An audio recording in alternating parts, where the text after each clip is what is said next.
só, ora apenas com os discípulos.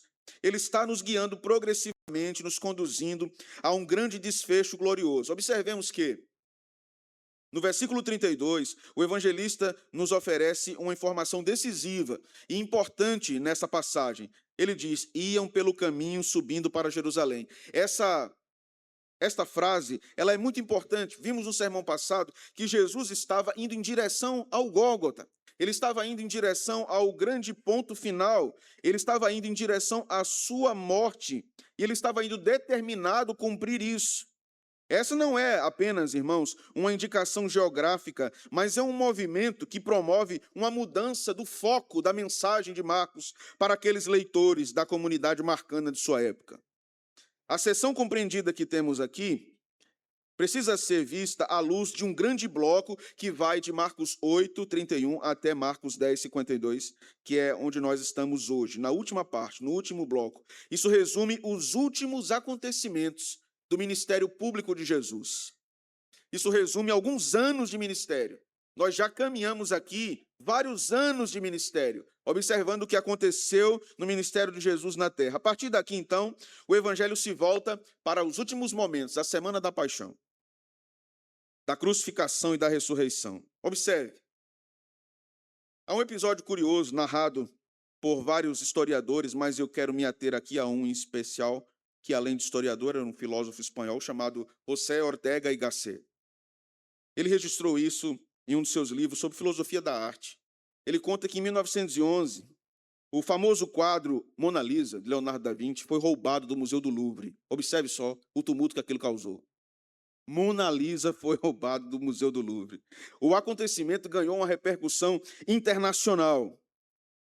Interessante que ele conta no seu livro que o ladrão do quadro levou para sua casa, colocou num quarto à meia luz, e ele gostava de sentar-se à frente do quadro com a taça de vinho, apreciando a grande obra pintada por Leonardo da Vinci. Enquanto isso, o mundo estava louco para saber onde é que estava a grande obra de Leonardo.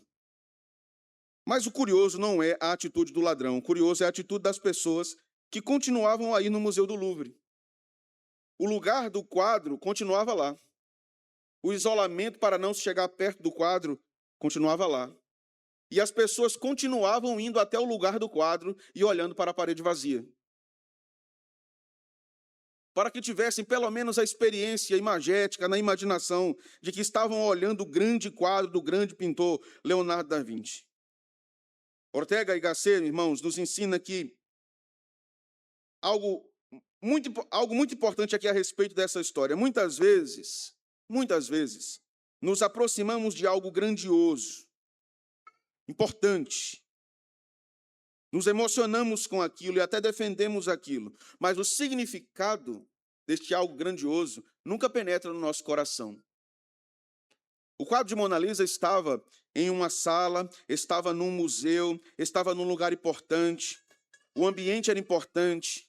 A atmosfera da expectativa em enxergar aquele quadro naquele lugar, ainda que ele não estivesse, era importante.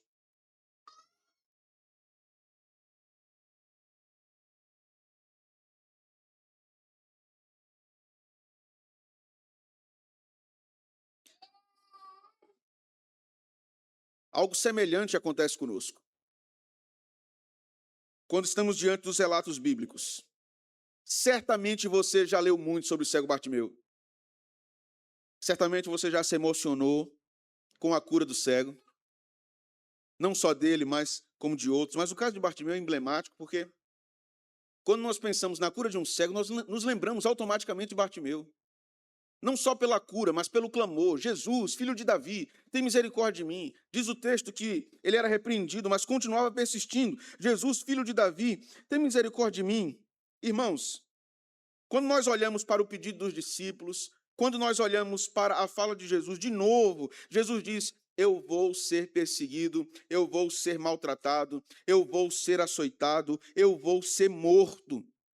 Olhamos para isso como se estivéssemos passando mais uma vez por um lugar, por uma sala, por uma obra de arte, e tratamos aquilo como lugar comum, como algo que nós já conhecemos profundamente, quando muitas vezes nós não conhecemos.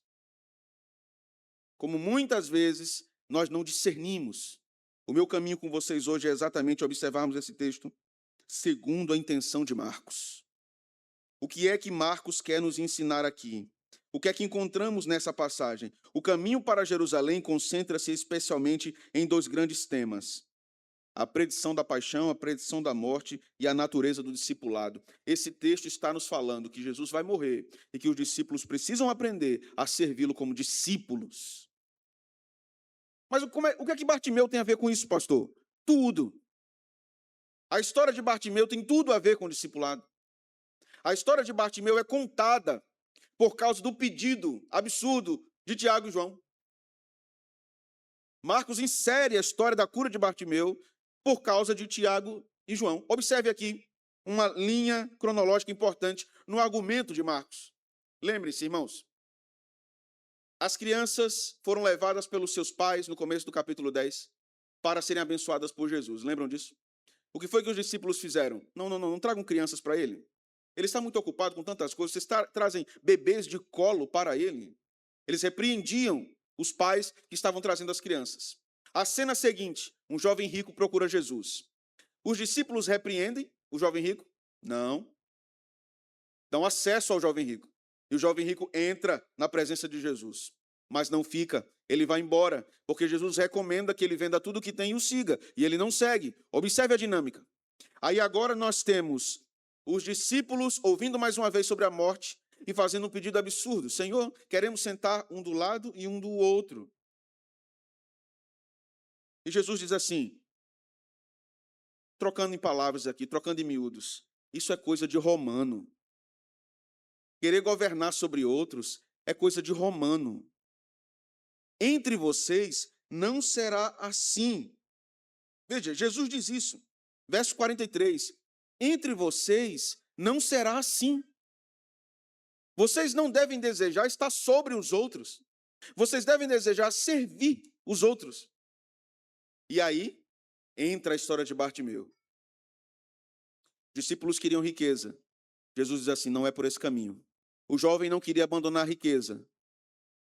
As crianças tinham o reino.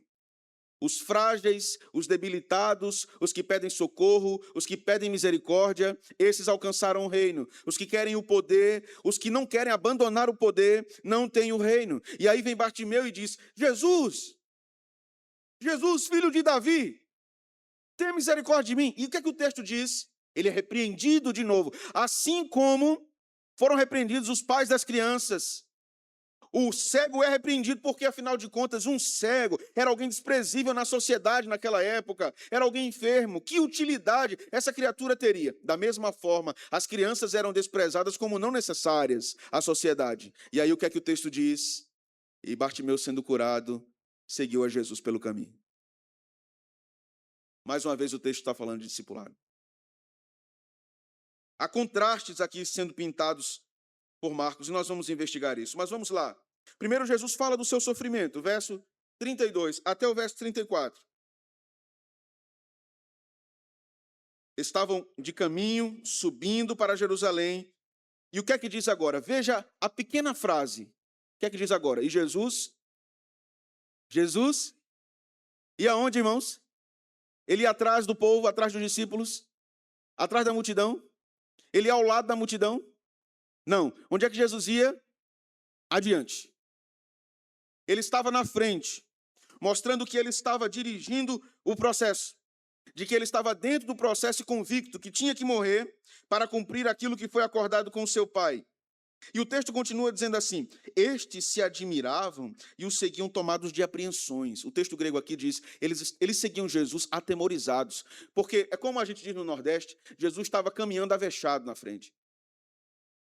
Todo mundo atrás, Jesus ligeiro na frente. E por que ele está tão ligeiro assim, brabo, caminhando? Jesus estava focado na sua missão. E eles estavam com medo do que estava acontecendo, da feição, talvez, do tipo do andar, talvez, da determinação, talvez. Jesus já vinha falando sobre a morte. Jesus estava indo em direção a Jerusalém. E diz o texto seguinte, vejam. E Jesus, tornando a levar à parte os 12, passou a revelar-lhes as coisas que deviam sobrevir. Mais uma vez Jesus diz, Eis que subimos para Jerusalém, e o Filho do Homem será entregue aos principais sacerdotes e escribas, condená-lo à morte, entregá-lo aos gentios, hão de escarnecê-lo, cuspir nele, açoitá-lo, matá-lo, mas depois de 3 dias ressuscitará. Os que seguiam Jesus não estavam entendendo muito o que ele estava dizendo, porque eles queriam um reino terreno. Os apóstolos queriam um reino terreno. Jesus então começa a falar essas coisas, e já não é a primeira vez que ele fala essas coisas. Observemos, irmãos, o que acontece aqui no contexto subsequente, nos 3 momentos que Jesus trata sobre isso. Observe capítulo 8, versículo 31. Veja só. Observe como isso é curioso. Capítulo 8, verso 31. O texto diz: então começou ele a ensinar-lhes que era necessário que o Filho do Homem sofresse muitas coisas, fosse rejeitado pelos anciãos, pelos principais sacerdotes, pelos escribas, fosse morto, e depois de 3 dias ressuscitasse. E aí o que é que diz o verso 32? Lembram? E eles expunham claramente, mas começou a reprová-lo. Observe isso, viu?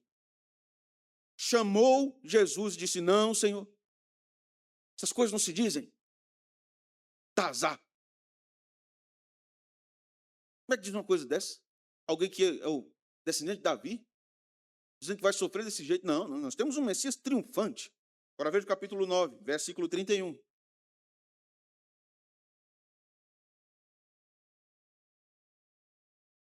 Porque ensinava os seus discípulos e lhes dizia: o Filho do Homem será entregue nas mãos dos homens, e o maltratarão, mas 3 dias depois da sua morte ressuscitará. Eles, contudo, não compreendiam e temiam interrogá-lo. Aí o que é que acontece depois, no versículo 33?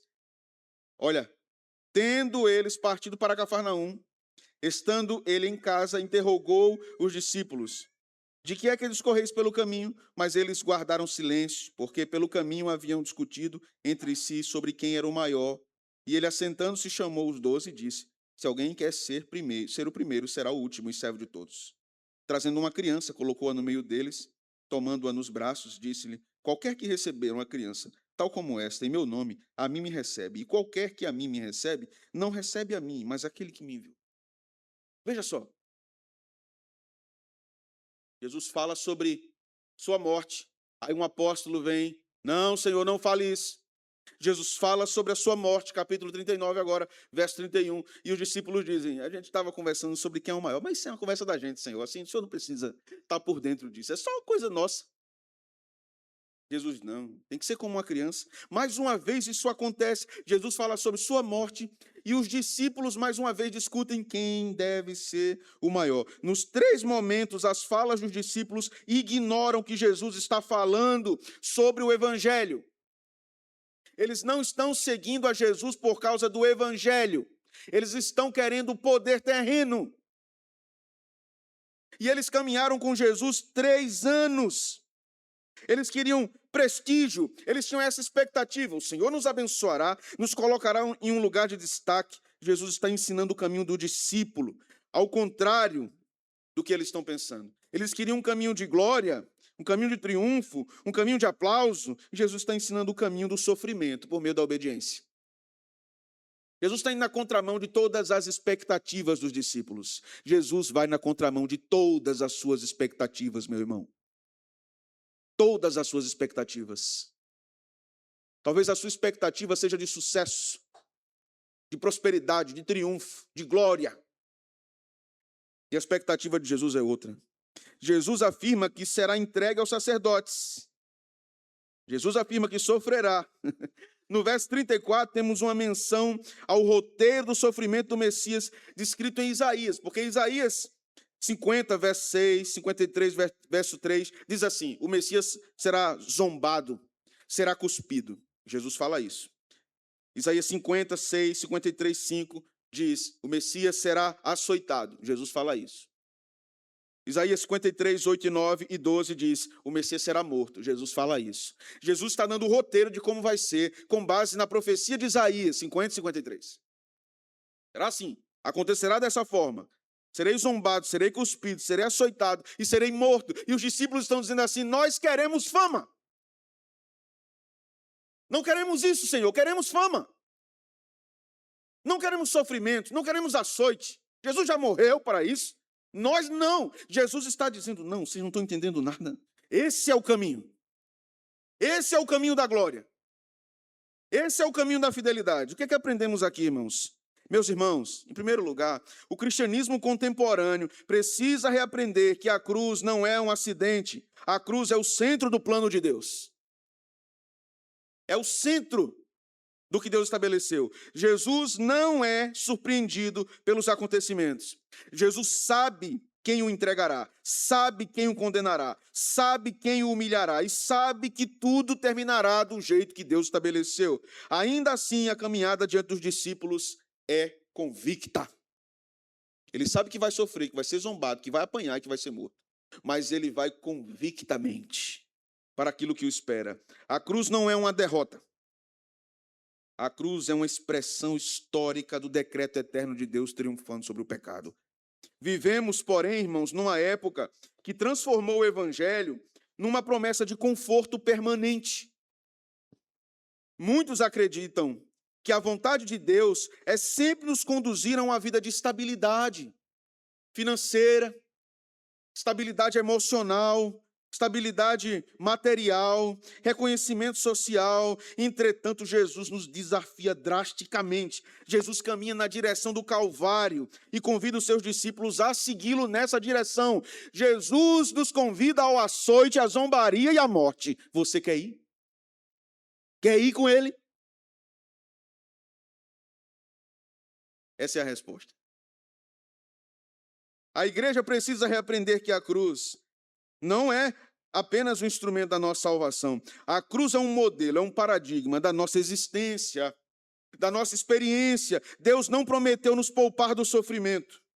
Ele prometeu estar conosco. O discípulo não fica perguntando: como posso evitar a cruz? Como eu posso evitar o sofrimento pela obediência? O discípulo não deve perguntar isso. O discípulo deve perguntar assim: Senhor, como posso glorificá-lo enquanto carrego a cruz? Segundo, irmãos, é possível estar próximo de Jesus e ainda assim ter o coração governado pela lógica do mundo. Eu não digo que eles não eram crentes, mas eles eram bem atrapalhados e estranhos. Guiados pela lógica do mundo. Repito, não digo que eles não eram crentes, mas a visão deles a respeito da caminhada com Jesus ainda não era o que deveria ser. Há algo profundamente trágico aqui no comportamento deles. Jesus fala de sofrimento e eles pensam em glória. Jesus fala de entrega e eles pensam em posições. Jesus fala de cruz e eles pensam em tronos. Meu Deus, como nós somos iguais. Como nós somos iguais. O problema deles não era ignorância, irmãos. Eles sabiam, Jesus ensinava, eles estavam com ele todos os dias. Todos os dias. Não era um domingo, não era um dia na semana, não era um culto de doutrina. Todos os dias, o dia inteiro. Praticamente eles estavam com ele. O problema deles não era falta de informação, falta de doutrina. Não era isso. Mas o problema deles era uma imaginação moldada pelos valores do mundo. Eles desejavam um Messias sem sofrimento e com um reino para dar a eles. Não é isso que acontece conosco, irmãos? Quantas vezes buscamos a Cristo não porque queremos sua vontade, mas porque queremos que Ele realize os nossos projetos. Queremos que Jesus seja o nosso financiador. Quantas vezes oramos por portas abertas quando Deus está nos chamando para uma fidelidade silenciosa? Quantas vezes confundimos bênção com prestígio e sucesso desse mundo? Achamos que isso é a aprovação, que isso é a bênção. Coração humano, irmãos, continua desejando coroas antes da cruz. Antes da cruz. Queremos o palco, queremos o aplauso, queremos o trono, queremos o cálice real, não a cruz. O discípulo não segue um rei coroado em Jerusalém, segue um servo sofredor rumo ao Gólgota. Você está seguindo um servo sofredor que foi ao Gólgota. Terceiro lugar, os poderes desse mundo são reais, mas eles são subordinados a Cristo. Jesus menciona sacerdotes, escribas, gentios. Então, aqui nós temos os poderes religiosos, poderes intelectuais, poderes políticos da época. Tudo isso está unido contra Cristo. Eu vou repetir. Poder religioso, poder intelectual e poder político. Tudo estava unido contra Jesus. Tudo estava unido contra Jesus. A religião condena Jesus, a cultura condena Jesus, o império ridiculariza Jesus e executa Jesus. E nós queremos andar de mão dadas com o diabo na nossa geração. Queremos a aprovação de todos. Todavia, irmãos, nada disso acontece fora do propósito divino. Isso nos ensina mais do que nunca que a igreja jamais deve superestimar o poder das estruturas humanas. Irmãos, governos mudam, culturas se transformam. Universidades promovem ideologias, sistemas religiosos perseguem e lutam contra a verdade, mas nenhum desses poderes pode frustrar os propósitos eternos de Deus. Como não impediu Jesus de ir para a cruz? Há cristãos que vivem assustados diante do avanço do secularismo, das transformações culturais, das crises políticas e econômicas. Mas a cruz lembra, irmãos, que Deus continua governando, mesmo quando os inimigos aparentemente venceram. Aparentemente venceram. O momento de maior triunfo das trevas, aparentemente, foi na crucificação de Jesus. Mas era um falso triunfo, porque quem estava triunfando era o próprio Cristo. A soberania de Deus não se manifesta apenas em dias de vitória aparente.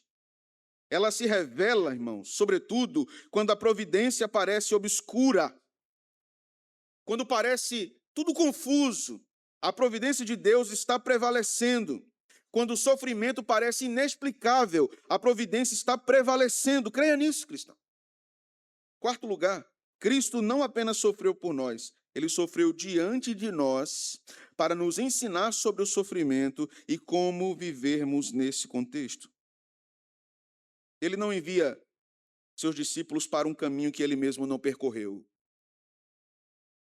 Jesus não envia seus discípulos por um caminho que ele mesmo não percorreu. Por isso que o autor aos Hebreus vai dizer, ele conhece tudo. Sabe das nossas tentações e conhece isso profundamente. Não porque ele pecou, mas porque ele viveu aqui. Isso muda completamente a maneira que encaramos as nossas dores, irmãos. Sabe por quê? Porque o cristão nunca sofre sozinho. Você já foi abusado? Cristo foi. Já foi abandonado? Cristo foi. Já caluniaram você? Cristo também. Cuspiram em você? Cristo também. Esmagaram você? Cristo também. Disseram o pior sobre você? Sobre Cristo também. Mataram você com a língua? Mataram Jesus também. Não há nenhum sofrimento que você enfrente que seu Salvador não tenha sofrido muito mais.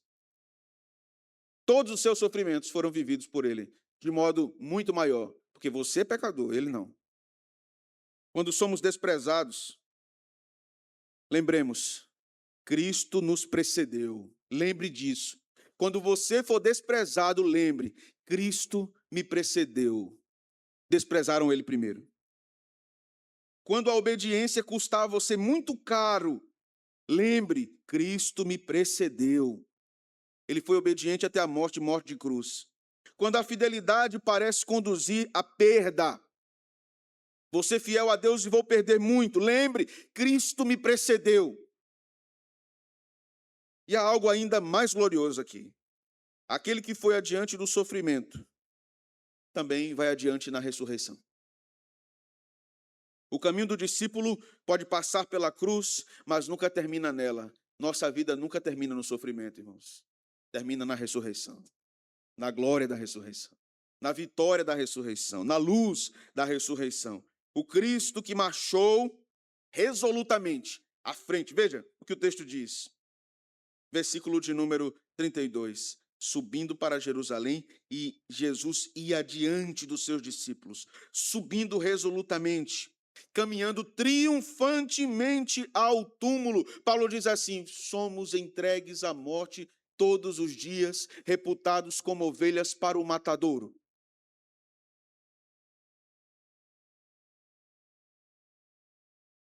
Por isso, meus queridos irmãos, a esperança cristã não consiste em evitar o sofrimento, mas em saber que aquele que foi adiante de nós nos conduzirá finalmente à sua glória. Veja agora o pedido dos filhos de Zebedeu. Essa é a melhor parte. É o centro do argumento. Verso 35. Eles queriam que Jesus respondesse e prometesse dar a eles o que eles desejavam. Já fez isso? Como eu disse às crianças, já fiz com minha mãe e meu pai várias vezes. Pai, eu vou pedir uma coisa e você precisa me dizer primeiro o que vai me dar. Aí ele dizia, como é que eu posso lhe dizer se eu não sei o que é? Confia em mim, pai. Só diga assim, eu vou lhe dar. Minha mãe dizia, você é bestinha? Diga o que é, que depois eu digo se eu vou dar ou não. Eles queriam isso, eles fizeram exatamente esse pedido. Veja, mestre, queremos que nos concedas o que vamos pedir. A gente vai pedir que o senhor dê. Ô, irmãos, há uma mudança de foco impressionante. Depois de ouvir tantas coisas sobre o sofrimento. Mas me permitam aqui, não devagar, mas fazer uma consideração interessante. Talvez você já tenha tido essa experiência de estar, numa conversa muito profunda sobre coisas difíceis, e uma pessoa, de repente, dizer assim, rapaz, o Marrocos jogou melhor. Já passou por isso? Rapaz, os primeiros 10 minutos, aquele primeiro lance, eu disse, não, mas eu estou enfrentando uma angústia. Mas aquele gol, rapaz. Já passou por isso? Você está conversando sobre uma coisa profunda com uma pessoa e ela pega o rumo de outra rodovia. Assim eram os discípulos. Eles evitavam conversas difíceis. Permita-me lhe dizer, cristão, não fuja das conversas difíceis com seu Salvador. Não fuja das conversas difíceis com seu Deus. Ele terá conversas difíceis com você. Os discípulos ainda não aprenderam. Tanto tempo, né, irmãos? Caminhando com Jesus. Tanto tempo. Aqui na igreja temos muitos professores. Eles estão aqui, muitos estão aqui. Você dá aula o ano inteiro. E aí no final você inventa de fazer uma revisão geral, preparando os alunos para a recuperação final. E aí você percebe que uns 10 começam a perguntar coisas que você ensinou milhares de vezes. E eles dizem assim, não entendemos ainda. O que é que você pensa lá no fundo do seu coração? Ô, miserável, eu já passei esse tempo todo ensinando, você não pergunta agora. E disse que não aprendeu. Assim eram os discípulos. Na verdade, o que eles querem, aquilo que eu estou frisando, é grandeza e prestígio. Jesus fala de cruz, de renúncia, de obediência. Isso não é legal, né, irmãos? Convenhamos. Não é legal. Legal é assim, a tua vitória está garantida. Amanhã vai chegar um Pix. Amanhã, a pessoa nome fulano tal, CPF, tal. Vai procurar você, o negócio vai ser fechado. A sua vida vai mudar totalmente. Você vai ser contratado por uma multinacional e vai trabalhar home office. 4 horas por dia, ganhando 15 mil reais por mês. Amanhã o concurso vai chamar você. O consórcio do carro vai sair. Os caras já estão se animando aqui, tá vendo? Isso é que é legal, irmãos. Esse negócio de sofrimento, obediência. Isso é chato, é pesado. Mas essa era a conversa de Jesus. Essa era a conversa de Jesus. Grant Osborne, comentador do Evangelho de Marcos, um grande comentarista do Novo Testamento, ele diz o seguinte, é difícil entender a arrogância de João e Tiago nesse episódio. É difícil, mas observe, eu disse, essa é a melhor parte, porque essa parte tem segredos maravilhosos. E nós vamos desvendá-los. Os discípulos ainda não entenderam porque Jesus veio ao mundo, mesmo sabendo que ele era o Messias. Veja que confusão. Eles afirmavam que Jesus era o Messias. Vocês se lembram daquela fala de Pedro? Tu és o Cristo, o Filho do Deus vivo. E Pedro estava falando em nome dos discípulos. Todos concordavam. Eles diziam, ele é o Messias. Mas, ao mesmo tempo, eles não entendiam a missão do Messias. Então, Jesus começa a responder aos discípulos sobre 2 coisas. Cálice e batismo. Que coisa, né? Parece que eles falam uma coisa nada a ver. Jesus fala outra, mais nada a ver ainda. Não é? Como é que eles falam de reino à direita ou à esquerda e Jesus vem falando de batismo e de cálice? O que é que a gente pensa? Na igreja, um batismo e a Santa Ceia. Olha lá. Verso 38. Não sabeis o que pedis. Essa primeira frase é importante. Vocês não sabem o que estão pedindo. Podeis vós beber o cálice que eu bebo ou receber o batismo com que eu sou batizado? Olha a pergunta de Jesus. Vocês podem beber o cálice e receber o batismo? E é que eles respondem, sem pensar. Podemos? Sim. Sim. Quem vai ficar à direita, quem vai ficar à esquerda? Senhor, fala aí. Jesus continua. Bebereis o cálice que eu bebo e recebereis o batismo com que sou batizado. Ele afirma agora, né? Não pergunta mais, ele diz. Sim, vocês beberão cálice e vocês serão batizados.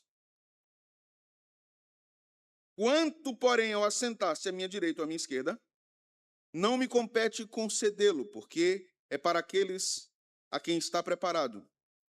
E aí os discípulos se indignaram contra eles dois. Vamos dar uma pausa aqui. O Antigo Testamento vai nos explicar isso. O que é o cálice e o que é o batismo. Na cabeça dos discípulos, cálice real, igual aquele que Neemias levou para o rei e deu ao rei, e o rei bebeu. Símbolo de triunfo, vitória, governo, sobreposição sobre as outras pessoas, autoridade sobre os outros. Isso era o que estava na cabeça deles. Batismo, unção. Assim como o sacerdote era batizado com óleo, era ungido com óleo, assim como o profeta era, como o rei era, então está tudo certo. Ele está atendendo o pedido que a gente fez. Nós estaremos num status diferenciado no seu reino, mas no Antigo Testamento, o cálice é um símbolo da ira. Salmo 75, verso 8, Isaías 51, 17, Jeremias 25, 15. O cálice é ira. Na oração de Jesus no Getsêmani, Jesus fala no capítulo 14, verso 36. Veja só. Vá comigo lá, Marcos 14, 36.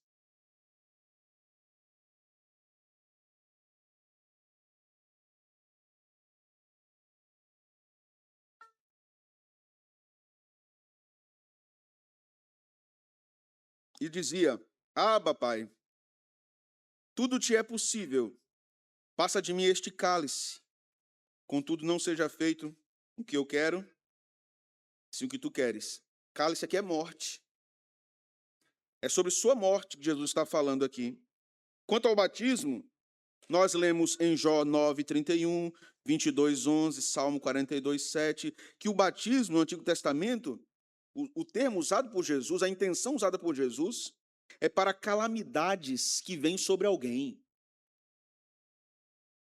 Sofrimento, angústia, dor. Isso era o cálice, isso era o batismo. E Jesus perguntou, vocês podem beber e podem ser batizados? Que eles responderam, sim. E o que foi que Jesus disse? Beberão e serão batizados. Quem pediu isso a Jesus para sentar um do lado e um do outro? Quem pediu? João e Tiago. Tiago foi martirizado por Herodes. João foi exilado em Patmos. Eles beberam o cálice e foram batizados no sofrimento. Entenderam, irmãos? Jesus cumpriu o que disse. Ele lhes deu o que eles pediram. Não da forma que eles pediram, mas isso foi dado. Notemos o versículo seguinte agora, vejam.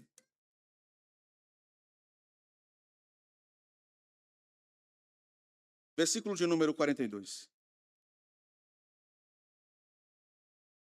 Mas Jesus, chamando-os para junto de si, disse-lhes, sabeis que são considerados governadores dos povos, têm sobre o seu domínio, e sobre eles os seus maiorais exercem autoridade.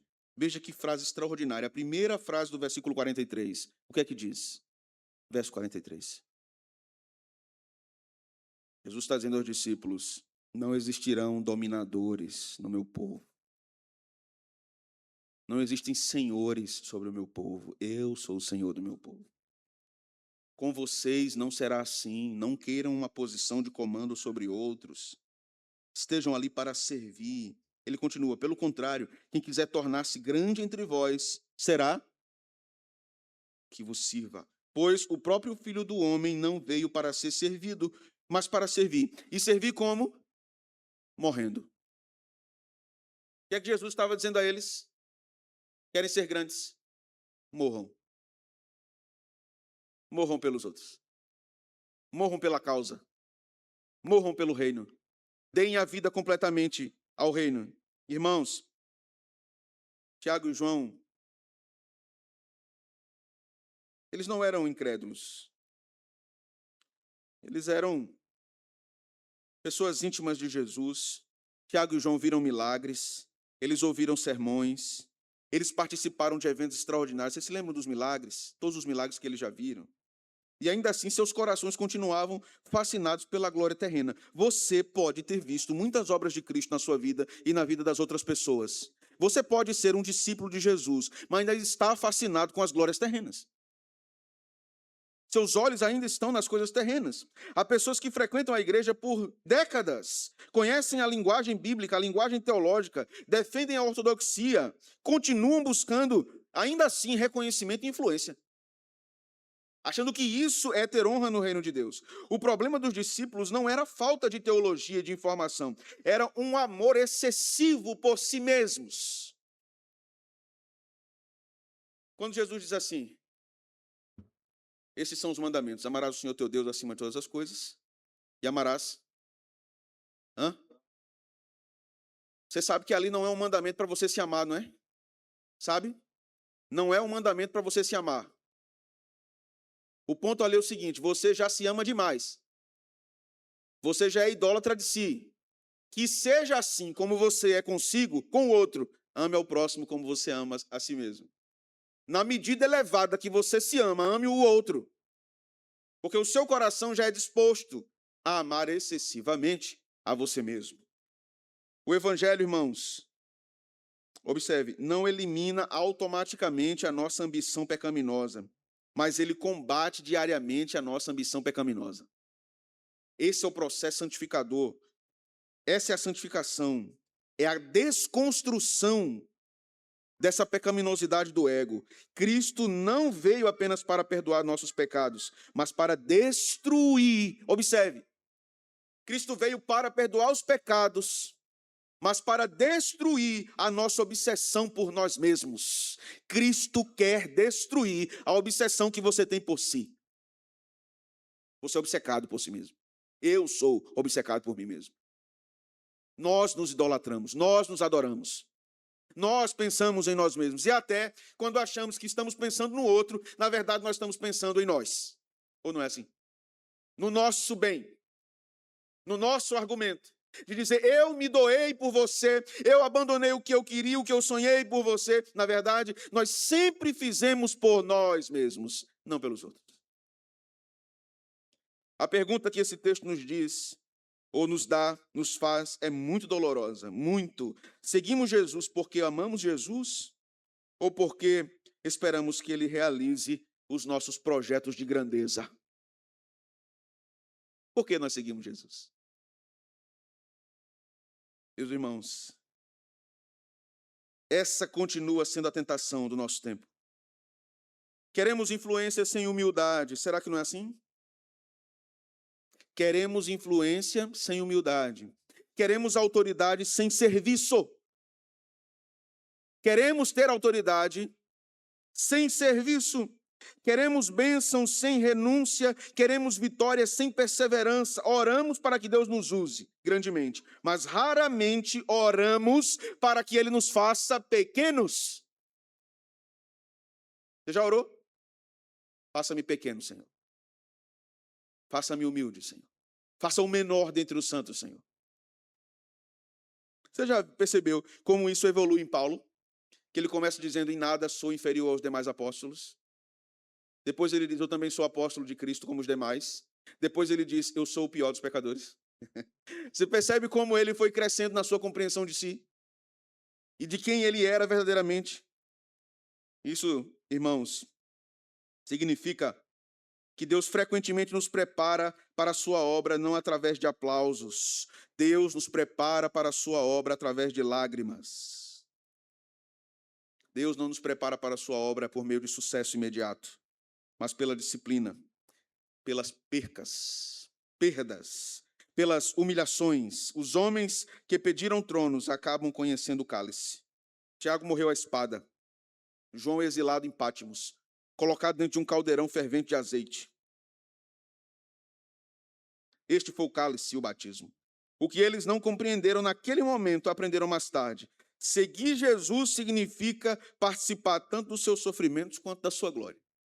As duas coisas. Vamos para o ponto final. Último momento. Verso 46.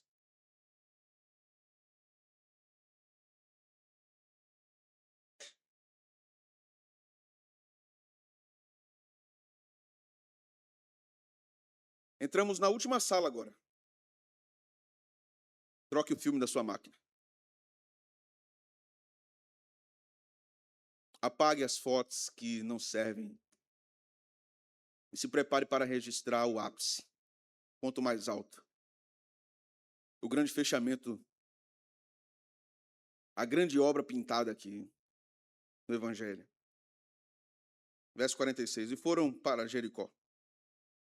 Quando ele saía de Jericó, juntamente com os discípulos e numerosa multidão, Bartimeu, a palavra Bar significa filho, Timeu é o nome do pai.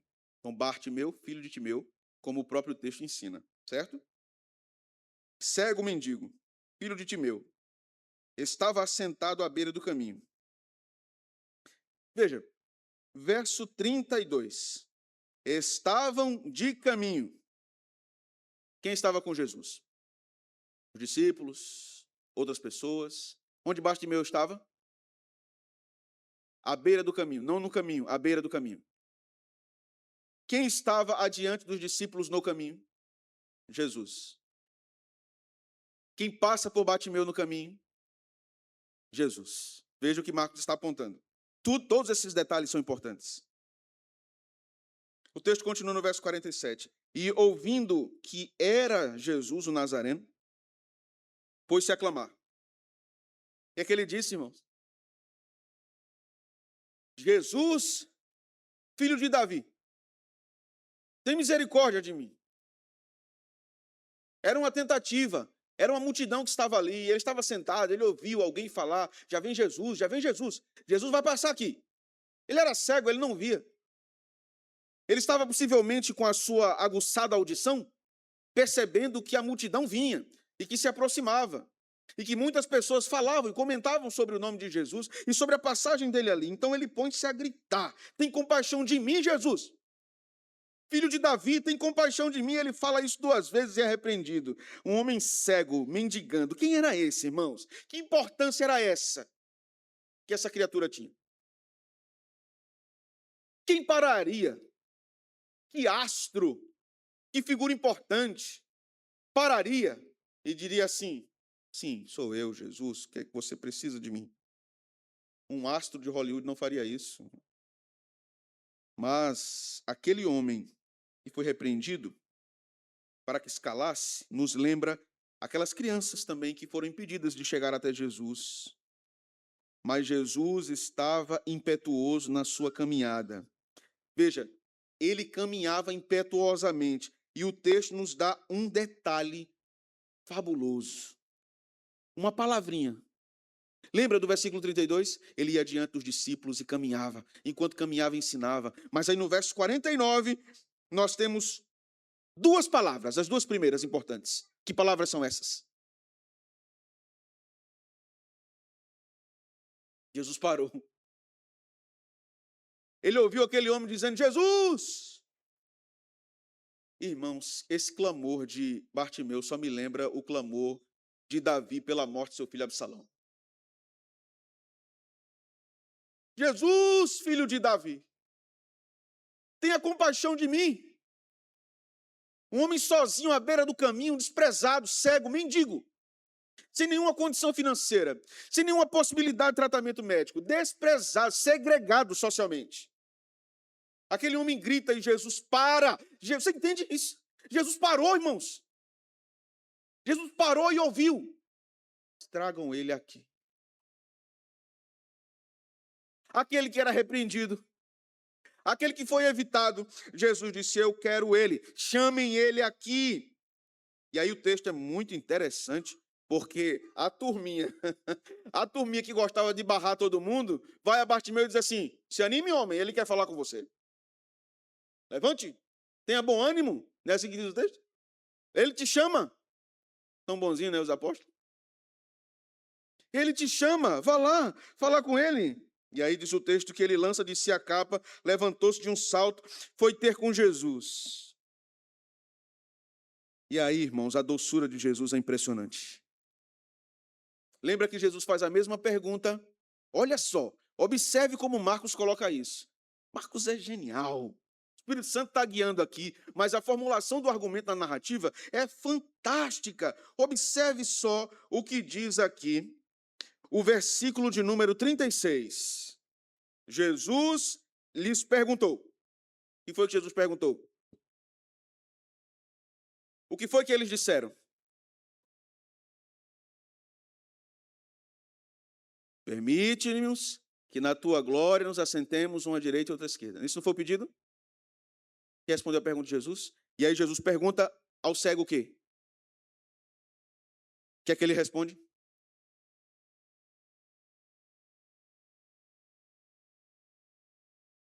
O que era necessário e o que não era, irmãos.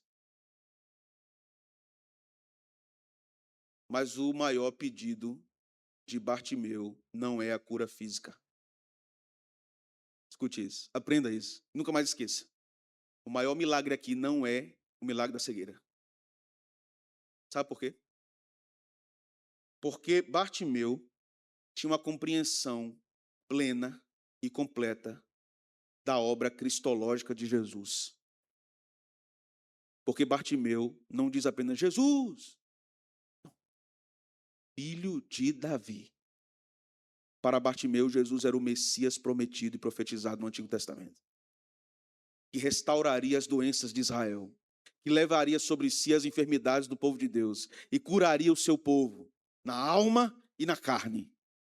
Quando Bartimeu clama por Jesus, ele está dizendo assim, na verdade, Salvador, Salvador maravilhoso, tenha misericórdia de mim.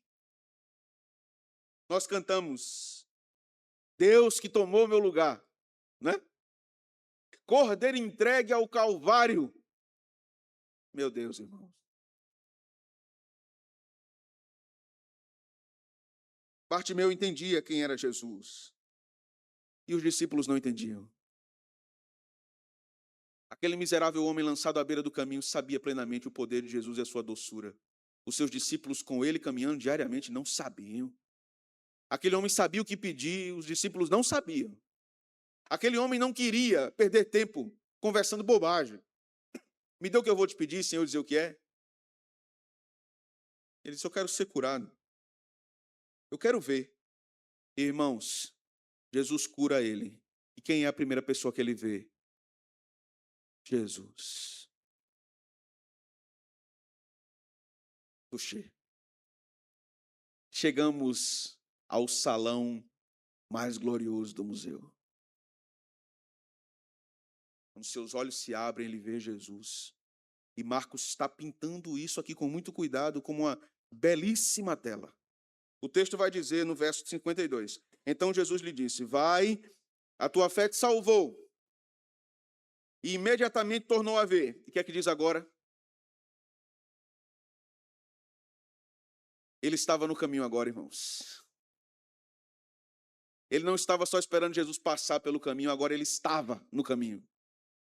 Ele seguia Jesus no caminho. O primeiro passo do verdadeiro discipulado não é pedir posições, mas é pedir misericórdia. Esse é o primeiro passo. Existe um contraste extraordinário nessa passagem. Enquanto Tiago e João pedem lugares de honra, Bartimeu pede misericórdia.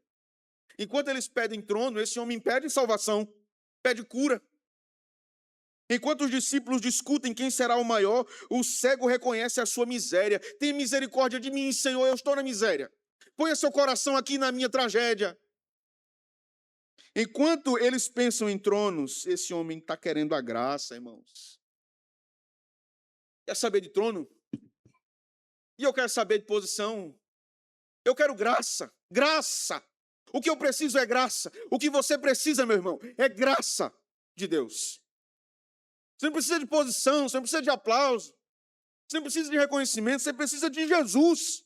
Precisa da graça de Jesus, do toque de Jesus. Ver Jesus, como Bartimeu viu. Esta é a porta de entrada para o reino. Ninguém se torna discípulo de Cristo por méritos, nem por inteligência, nem por prestígio, nem por posição. O cristianismo começa quando abandonamos nossas pretensões e reconhecemos que nós somos miseráveis, pobres diante de Deus. Os orgulhosos querem negociar com Deus. Os humildes dizem assim: Senhor, tem misericórdia. Talvez o maior obstáculo, irmãos, da nossa vida seja esse pecado escandaloso da autossuficiência, da autopromoção. O evangelho não é uma recompensa para os fortes, é graça para os que estão morrendo. É visão para os cegos, para os necessitados, é pão para o mendigo, para os incapazes de salvar a si mesmos. Bartimeus somos todos nós. Nós somos Bartimeus. Isso nos ensina que quem pede misericórdia recebe mais do que imagina. Que coisa maravilhosa, irmãos. Quem pede misericórdia recebe cura. Recebe mais do que a cura da alma. Recebe uma restauração muito maior de memórias, de dores, de sofrimentos. Esse é o poder avassalador da graça. Lembre-se do que eu vou dizer. A graça é indomável e ninguém monta um leão. Um leão é o rei, irmãos. O leão é um rei. Segunda coisa, a verdadeira fé persevera mesmo quando encontra oposição. Bartimeu teve uma oposição muito grande da própria igreja. A própria igreja.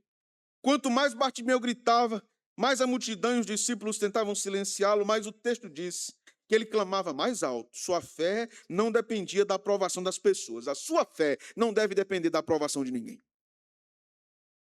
Há uma lição aqui. Muitas vezes a caminhada cristã será acompanhada por vozes que tentam nos calar. Alguns virão do mundo dizendo: não adianta. Vai ficar acreditando nessa bobagem? Isso é coisa de criança, isso é infantil. Fica procurando Deus, procurando Jesus. E nada, rapaz. As coisas são aqui. É tudo aqui. É tudo imanente. É tudo nessa terra. Outras, surpreendentemente, vão dizer, dentro do ambiente religioso: para com isso, rapaz. Não tem jeito para tu não. Você é assim, pronto. Tu é crente mesmo? Desse jeito? Não adianta não, é melhor tu sair, porque vai ficar aqui vivendo desse jeito. Há momentos que não é a igreja, não é o mundo intelectual de fora, mas dentro de nós, o nosso próprio coração, ou a cultura dirá: Cristo não é suficiente. Tem que ter mais coisas. Haverá momentos em que pessoas próximas vão nos desencorajar da nossa perseverança. Haverão ocasiões em que a dor parece dizer: Deus não está ouvindo você. Você vai estar sofrendo tanto que a sua alma vai rugir dentro de você e dizer: não adianta, ele não escuta, ele não faz nada por mim. Mas, irmãos, esta é a boa nova. Diante de todas essas vozes, todas essas oposições, todos esses ruídos, a fé continua clamando: Jesus, filho de Davi, tem misericórdia de mim. Eu preciso, Senhor. Eu não posso me curar, Senhor. Eu não posso abrir os meus olhos. Eu não posso arrancar dentro de mim certas coisas que estão aqui. Eu não consigo vencer determinados pecados, Senhor. A fé, irmãos, não se cala.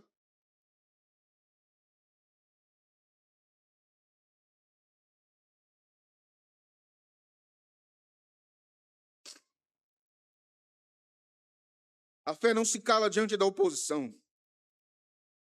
Porque a fé sabe quem Cristo é. A fé enxerga o Cristo, a fé são os olhos do cego abertos, contemplando o Cordeiro de Deus que tira o pecado do mundo. Isso é a fé. Bartimeu não possuía uma visão física, mas ele enxergava mais do que todos os discípulos, mais do que toda aquela multidão, ele sabia quem era Jesus. Ele reconhecia Jesus como filho de Davi, prometido no Antigo Testamento. Meus irmãos, a fé é perseverante, ela não é ausência de dificuldades, ela é a convicção que Cristo vale a pena, mesmo quando tudo parece contrário. Vale a pena servir a Jesus. Em terceiro lugar, o maior milagre não foi Bartimeu voltar a enxergar. Jesus está indo para Jerusalém, está indo para a cruz, está indo para o sofrimento. E Bartimeu vai atrás dele. Jesus está indo morrer e Bartimeu diz, eu quero ir.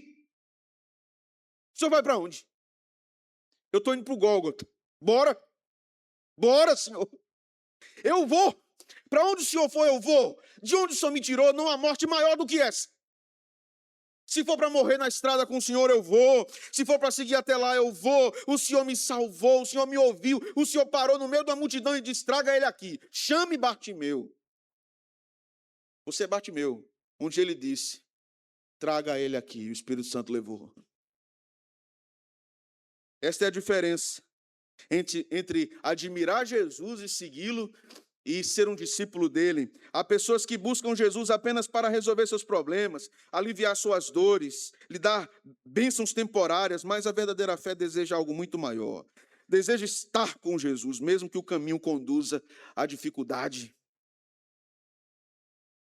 Senhor, vai ser difícil, é? Vai. Senhor, posso perguntar uma coisa? Pode. Eu vou ser desprezado, é? Você vai. Senhor, posso só mais uma pergunta? Pode fazer. Eu posso ser traído, caluniado. Podem tentar destruir minha reputação para sempre. Podem. Senhor, muitas vezes até as pessoas que eu mais amo não me compreenderão. Sim, vai ser assim. Às vezes a divisão estará na sua própria casa. Senhor, e se eu deixar tudo? O que é que vai acontecer? Ah, filho, vou te responder. Se você deixar tudo por mim, você terá tudo.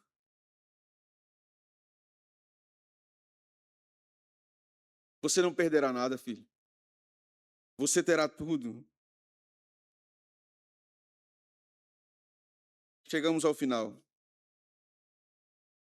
E percebemos que Marcos nos conduziu por esses ambientes maravilhosos. Nos apresentou 3 maneiras de nos relacionarmos com Jesus. Primeiro, na primeira sala que nós entramos, se lembram disso, irmãos? Vemos Jesus caminhando resolutamente para Jerusalém. Ele fala da cruz, do sofrimento, da morte. Entretanto, seus discípulos não entendem aquilo. Eles querem um reino sem cruz. Eles querem uma glória sem renúncia. Então, somos conduzidos por Marcos como um grande guia no museu, apresentando aquelas pinturas para a segunda sala. Marcos nos convida dizendo, venham cá agora, meus irmãos. Observemos esse outro quadro aqui diante de nós. Tiago e João revelam aquilo que domina o seu coração. Eles se abrem, dizem, nós queremos de fato reconhecimento, prestígio e poder. É o que nós queremos, Senhor, e tu podes dar isso? Desejamos coroa, desejamos cálice real. Jesus ensina a eles que não é assim. Que eles devem desejar a companhia dos irmãos, servir os irmãos, caminhar com os irmãos. Mas Marcos nos conduz então à terceira sala. Um homem cego, pobre, esquecido. Ele não pede posições, irmãos. Ele não reivindica nada. Percebe que Bartimeu não reivindica nada. Ele não apresenta credenciais. Só se diz dele, filho de Timeu. Só isso. Mendigo, cego, filho de Timeu. Imagine só alguém chegar no comércio e dizer, meu nome é Bartimeu. Eu sou cego e mendigo. Qual é o crédito que eu tenho aqui? Nenhum. E é justamente aqui o ponto. Os discípulos possuem uma visão, mas não compreendem Jesus. Bartimeu não possui visão física, mas reconhece Jesus. Os discípulos discutem grandeza, Bartimeu pede graça. Irmãos, a grande pergunta agora que está ecoando, está invadindo esta nave, esse salão, é a grande pergunta de Marcos para nós nessa noite, ou grandes perguntas de Marcos para nós nessa noite. A primeira delas: quem somos nós nessas histórias? Quem é você aqui? Os discípulos? A multidão? Bartimeu? Segunda pergunta: somos como Pedro? Somos como Tiago? Somos como João, que resistem à cruz? Somos como Tiago e João, que estão fascinados pela glória desse mundo? Ou somos como Bartimeu, conscientes de nossa miséria e dependentes da misericórdia de Cristo? Porque, irmãos, no final, a questão não é apenas se enxergamos Jesus, entende? As multidões enxergavam Jesus ou não? Os sacerdotes enxergavam Jesus ou não? Pilatos enxergava Jesus ou não? Os apóstolos enxergavam Jesus ou não? Os 70 enxergavam Jesus ou não? A grande questão é, não se enxergamos Jesus, mas se nós o compreendemos. Compreendemos quem ele é, filho de Davi? Compreendemos que ele veio para servir e dar sua vida em resgate de muitos? Compreendemos que o caminho do discípulo passa pela cruz antes de chegar na glória? Irmãos, hoje, Cristo continua caminhando para Jerusalém, continua chamando homens e mulheres para segui-lo, continua nos chamando hoje para ir com ele, continua perguntando o que desejamos dele. Jesus nos pergunta hoje, agora num contexto totalmente diferente do que você já tem ouvido: o que você quer que eu faça por você? O que é que você quer? Você vai pedir o quê? Trono ou misericórdia?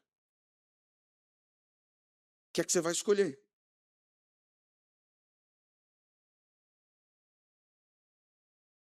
O que nos resta hoje? Nos dobrarmos diante dele e dizermos: Senhor, filho de Davi, tem misericórdia de nós. Porque aqueles que recebem misericórdia, irmãos, aqueles que recebem misericórdia nunca mais estarão sentados à beira do caminho. Nunca mais. Misericórdia é para sempre, irmãos. E ele não nos deixa mais à beira do caminho. Quando a misericórdia nos alcança, ela nos levanta. Escute, quando a misericórdia nos alcança, ela nos levanta. Quando a misericórdia nos alcança, ela nos faz enxergar. Quando a misericórdia nos alcança, ela nos faz seguir a Jesus. Quando a misericórdia nos alcança, ela nos faz seguir a Jesus em 3 estradas que se seguem. Quando a misericórdia nos alcança, somos levados à primeira estrada, até a cruz. Quando atravessamos esta rodovia, somos levados à segunda estrada, o túmulo vazio. Quando atravessamos essa rodovia, chegamos à terceira e à última, a glória celestial. O que queres que eu te faça? Só quero misericórdia, Senhor. Só isso. Sabe por quê? Porque misericórdia é tudo. Misericórdia é tudo. Vamos orar, irmãos. Senhor Deus,